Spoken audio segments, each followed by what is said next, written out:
Heavy design এই অন্যবার কিনবে light থাকবে আগুন তুলি বুঝতে পারবি দেখে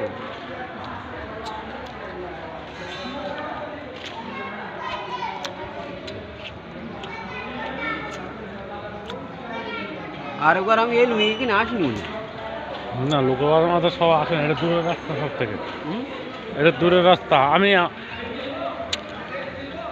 আমার এই প্রথমার এই মাঝে আসি এই তো ভর্তি না দাঁড়া ভিডিও কলে কথা বলে তারপর যাবো।